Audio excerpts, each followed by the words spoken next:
Welcome back. A semiconductor partnership proposed by the U.S. to include South Korea, neighboring Japan and Taiwan is receiving quite a bit of media attention amid tensions, that is, between Washington and Beijing. For more on the implications of this alliance, I have Professor KWON Seok Joon at Sungkyunkwan University joining us live on the line. Professor KWON, it's a pleasure to have you with us. It's my pleasure to be here. Thank you. I also have Professor Renee Bowen at UC San Diego virtually joining us as well. Professor Bowen, it's been a while. Welcome back. Thank you. It's nice to be back. Right. Professor KWON, exports, especially those of chips, have been keeping the South Korean economy afloat. Now, that being said, what can you tell us about the global market shares of Korea's memory and logic chips? And for the sake of our viewers who may not be familiar with the technological jargon, could you tell us a bit about the difference between memory and logic chips? Sure. The memory chips means DRAM or three-dimensional NAND flash chips. They essentially store and control input and output of digital signals of information in memory. The logic chips, in contrast, are the brains of the electronic gadgets, such as computers. For example, you can think about a CPU or GPU. They process information by transforming, calculating, and delivering data. As of 2021, global memory market size is about $90 billion. There are three major makers in DRAM memory chip market, which are Samsung Electronics, SK Hynix, and Micron. The first two are Korean businesses, and the final is an American enterprise. They share about 85% of the entire market. There is another market for the memory chip, which is three-dimensional NAND flash. Samsung, Hynix, Micron, and Kioxia share about 87% of the entire market. These companies are followed by others, such as YMTC, which is a Chinese company. For logic chips, the global market size is about $110 billion. For CPU, there are well-known companies such as Intel and AMD, both of which are American corporations. NVIDIA is a world-leading GPU manufacturer. That is also an American business. AMD and Intel are listed after NVIDIA in GPU sector. Right. And against that backdrop, Professor Bowen, there are pundits who claim that semiconductors are key to economic security. Do you share this view? Hi. So semiconductors are in everything. Almost anything that is manufactured and has some sort of electrical component uses a semiconductor. So yes, semiconductors are key to economic security for any country, whether it's the United States, China, South Korea, any country. In fact, there's almost no manufactured product that can exist without semiconductors these days. Right. And because of that, perhaps, the U.S. has proposed a Chip 4 alliance, including South Korea, Japan, and Taiwan, as I mentioned at the start. And the Union administration here is mulling over prospects of joining that particular alliance. First, then, Professor KWON, what would be the merits of partaking in this particular alliance for South Korea? Actually, that is a significant point. Korea will gain from joining the alliance in a number of ways. First off, American government subsidies for investment in the U.S. can boost Korean businesses. As an illustration, Samsung Electronics has begun investing tens of billions of dollars in Texas in 2020s. Tax exemptions, social assistance, electricity supplies, and other benefits are provided for this by both the Texas state government and the federal government. Second, with the American-led roadmaps in the semiconductor business, Korean enterprises can stay up with the rate of technological progresses. Being technologically compatible with other semiconductor manufacturers is very crucial. In this way, Korean businesses can join the US-led semiconductor industry of the present and the future. Finally, Korea can maintain its place in the global semiconductor supply chain. The Korean corporation can expand the fields of comprising equipment, materials, and the test facilities and other areas in addition to memory chips and the foundries that are for the fabrication of logic chips. Professor Bowen, could you tell us a bit more then about the economic merits of such an alliance amid this current climate of geopolitical uncertainty, so to speak? So with geopolitical uncertainty where it is, it's only prudent for all countries to begin thinking about diversifying sourcing and production of semiconductors. Given semiconductors are so critical to any manufacturing process and to any economy, uncertainty is the only thing that's sort of the name of the game these days. So the way to spread uncertainty, the way to mitigate uncertainty is to diversify production and diversify the geographic location of production. So an agreement like CHIPS for can actually be really beneficial. So research shows that one of the main benefits of economic agreements is the reduced uncertainty that it induces. And reduced uncertainty allows companies to invest more and thereby sort of get around their gridlock, if you would, in hesitating to invest. So the CHIPS for agreement can have many benefits, even beyond sort of the immediate economic benefit. Right. And now, Professor KWON, for the sake of consistency, let's touch upon the potential demerits of partaking in the Chip 4 Alliance for South Korea. Actually, it's a really difficult question. As of the 2021, the share of semiconductor exports of Korea to China is over 60%. This means that Korea may lose its largest market by joining the alliance. The Chip 4 Alliance is just a starting point of the US to restructure the whole supply chain in semiconductor industry. Many countries, including South Korea, Taiwan, and Japan, will experience a significant increase in manufacturing costs as a result of this restructuring. Additionally, a large number of Korean businesses, including Samsung Electronics and SK Hynix and other related businesses, are active in the Chinese semiconductor industry. They also be barred from the US-led global value chain because their goods would be seen as Chinese. In a short period of time, it is difficult to make up for these losses. Due to decline in semiconductor exports to China around that time, Korea's economy will suffer. A further issue, which I would like to mention, is the importation of several rare earth metals from China. This could be another suffering point for Korean semiconductor businesses as well as battery industry.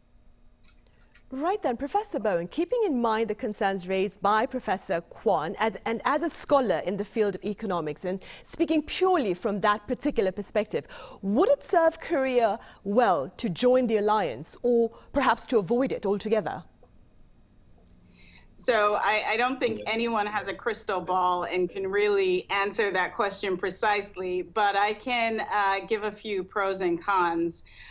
So from a purely economic perspective, it's always welfare decreasing when we have destruction in trade. So in the sense of if we're using Chip 4 as a replacement for a broader trading arrangement, then that is really diverting trade from the place where it would be most efficient to produce. So just as your other guest mentioned, right now production is being housed in exactly where it should be and where it's the least cost. If we're moving that to other locations, it simply means that costs are going up.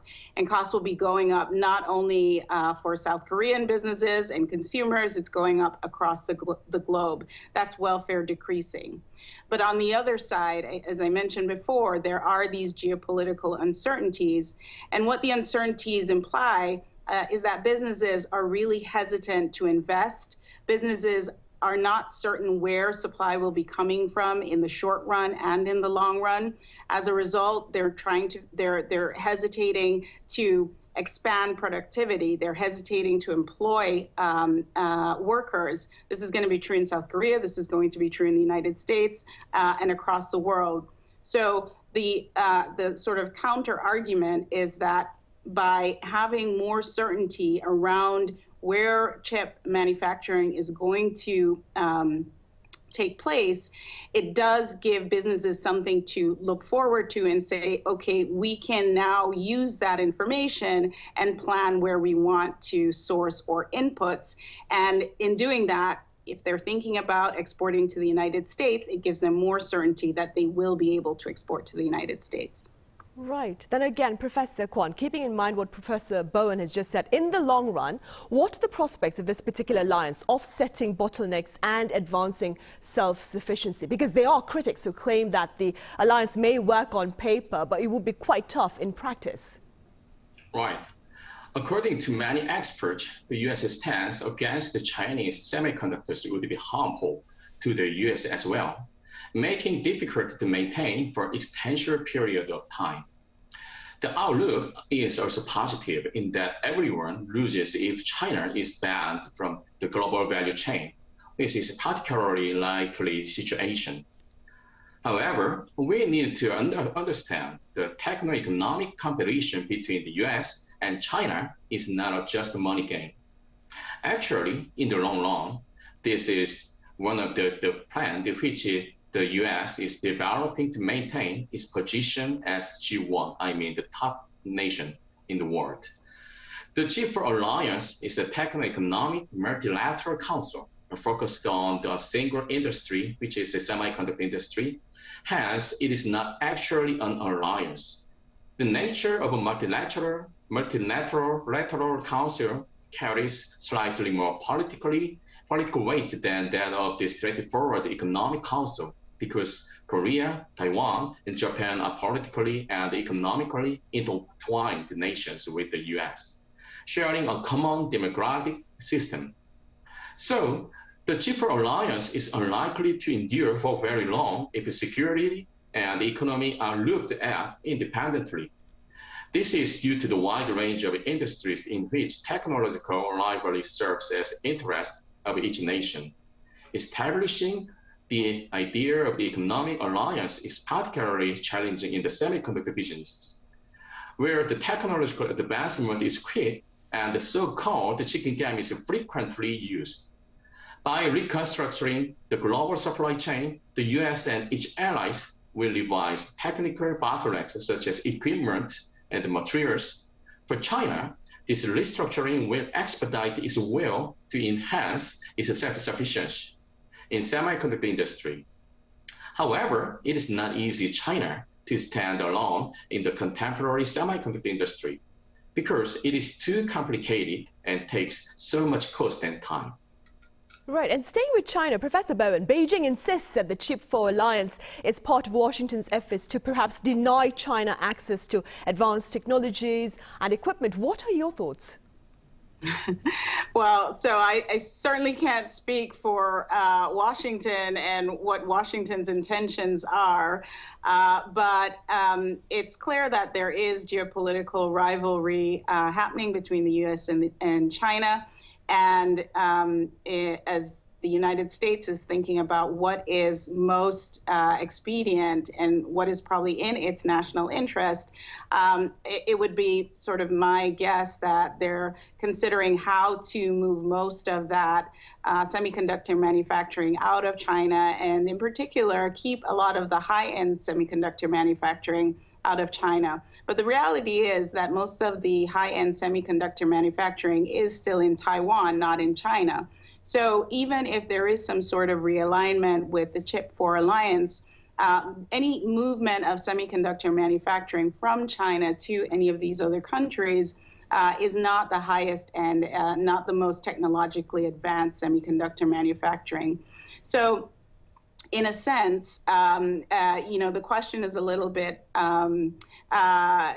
difficult to answer because, again, the Chip 4 alliance is unlikely to actually move any advanced technology from China to any of these countries. Right. And beyond this particular alliance, Professor KWON, the Yoon administration here in the country has pledged to further foster the country's semiconductor industry. What do you believe is essential to ensure this particular goal? Right. From the standpoint of the Korean government, Korea doesn't have much time to react to the restructuring of global value chain. This is because of the rapid change in the supply chain is anticipated. In the short period of time, Korean government needs to revise the profit model. I mean, in the global semiconductor industry, it has developed by maintaining its impartial stance. In addition, it needs to reinforce academic industry cooperation program by raising national research and development funds. It is not sufficient to nurture engineers to address the dramatic change in global semiconductor industry. Rather, it needs to focus to support basic sciences for the next generation semiconductor technology. It is also important to expand the boundaries of the national semiconductor industry ecosystem by allowing foreign companies such as Japanese materials or equipment companies, American fabless companies, or Taiwanese companies to make a bigger and diverse ecosystem in Korea. Korean semiconductor industry needs to accommodate wider range of companies by collaborating with foreign companies as well as Korean companies. Right. And over in the U.S., Professor Bowen, President Joe Biden has also signed an executive order to implement the CHIPS and Science Act. What are the implications of this particular development? So the CHIPS and Science Act really has a lot of implications in the U.S. economy. As we've discussed, the United States is very much aware of the difficulty that accessing chips from the Chinese market will be in the near term and probably in the medium term, and so they're actively looking at other ways to source chip production. One of those ways is domestically. My sense is that they're not only looking at domestic production, they're also looking at other places to geographically diversify.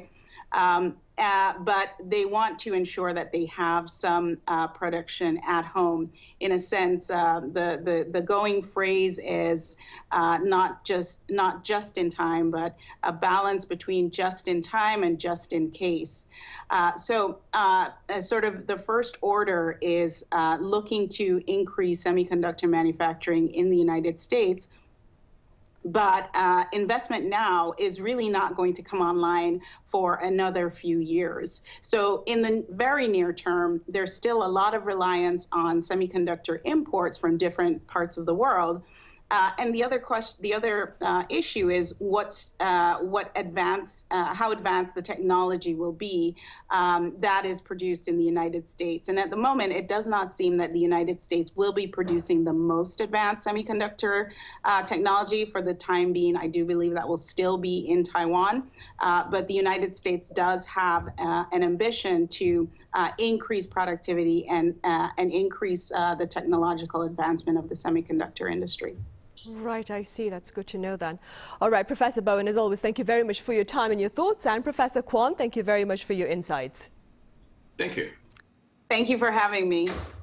Yeah, it's a pleasure.